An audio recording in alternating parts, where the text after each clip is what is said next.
तो different elements के लिए अगर हम ये ग्राफ ड्रॉ करने लगे तो मोर और लेस सबके लिए ग्राफ एक जैसे ही आता है।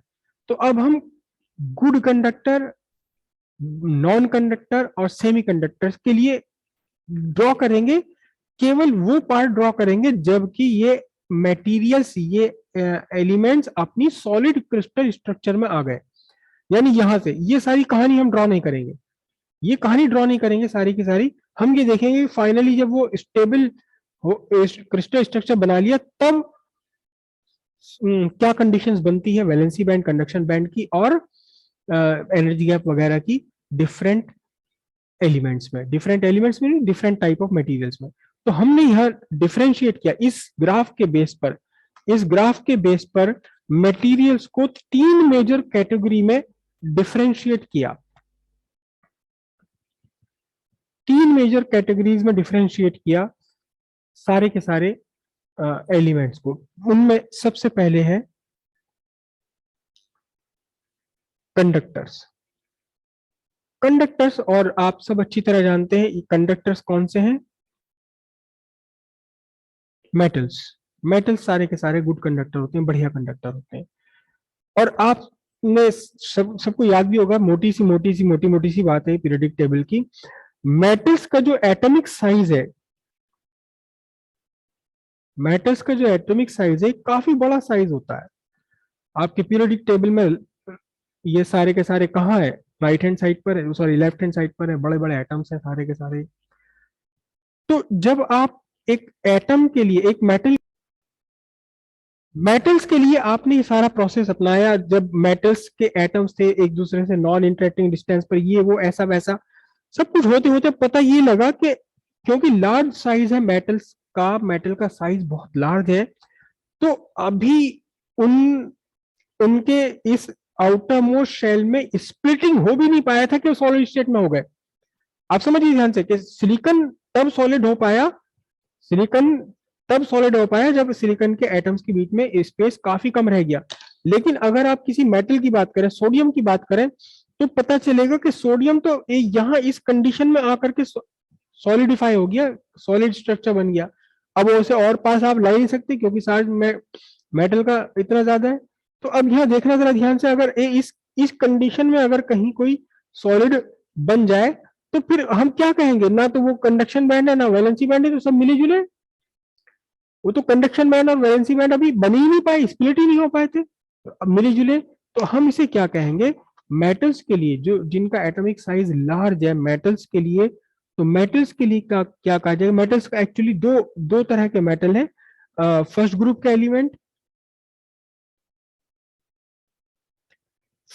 एलिमेंट्स के लिए हम क्या कहेंगे, देखो मैं दो अलग अलग कलर से बना रहा हूं, ये बना रहा हूं क्या, कंडक्शन बैंड, ठीक है, और ये बना रहा हूं वैलेंसी बैंड।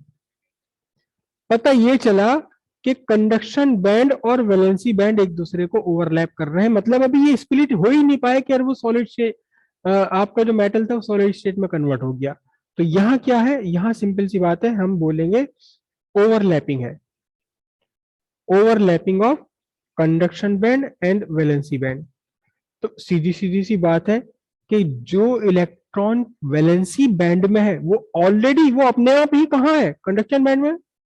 जो वैलेंसी बैंड में इलेक्ट्रॉन है वो तो अपने आप कंडक्शन बैंड में आ ही गया। तो इसका मतलब वैलेंसी बैंड के सारे इलेक्ट्रॉन कंडक्शन बैंड में है, that's why they are very good conductor. क्योंकि आउटर मोस्ट शेल के एक इलेक्ट्रॉन या दो इलेक्ट्रॉन है, वही के वही हर एटम का वो इलेक्ट्रॉन कंडक्शन बैंड में। तो इसका मतलब क्या हुआ, दोनों बढ़िया कंडक्टिविटी करेंगे, ढेर सारे फ्री इलेक्ट्रॉन्स आपको अवेलेबल हो गए। तो यहाँ जो एनर्जी गैप है,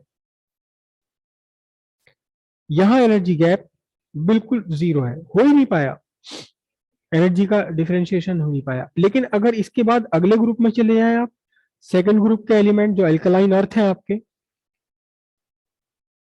तो एल्कलाइन अर्थ में क्या है, एल्कलाइन अर्थ में उनका साइज थोड़ा छोटा है।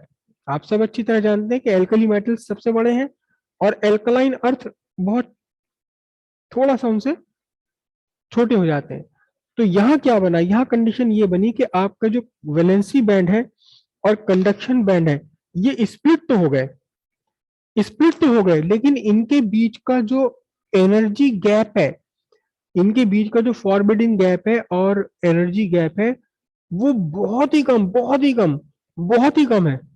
ये जो एनर्जी गैप है इन दोनों के बीच का energy gap, it is less than 1 electron volt.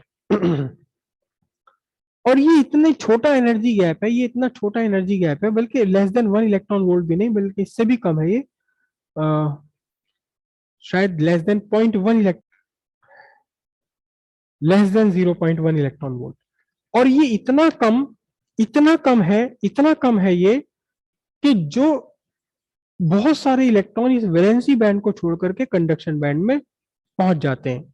तो यहां देखो, एल्कली ग्रुप के लिए ये मैं पेंसिल की शेडिंग कर रहा हूं, पेंसिल की शेडिंग कर रहा हूं इलेक्ट्रॉन्स को शो करने के लिए।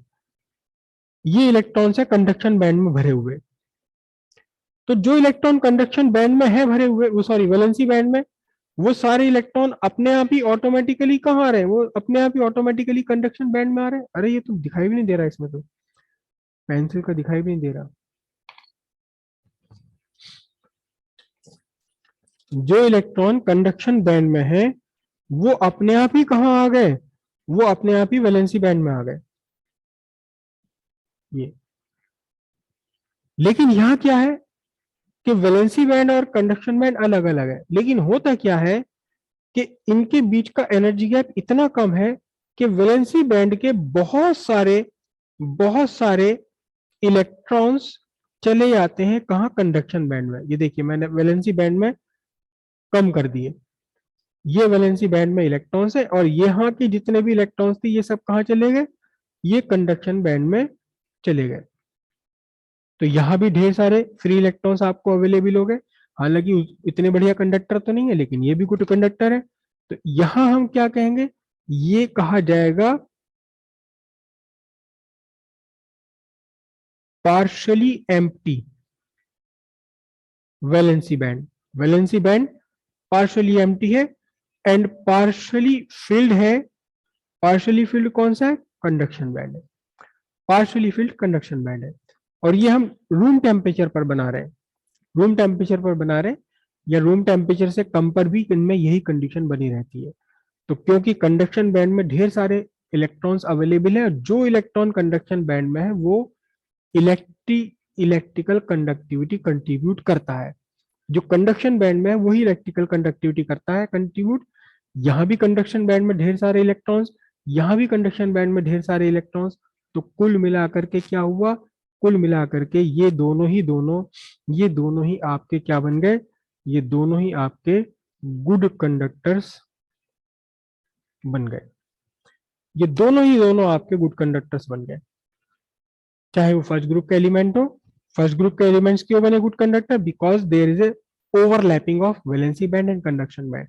सेकंड ग्रुप की क्यों बने, बिकॉज the energy gap is very small, so small that even at low temperature a large number of electrons from valency band leave and jump to the conduction band. So there are large number of conduction band available in conduction band, there is a large electrons available and hence become good conductor.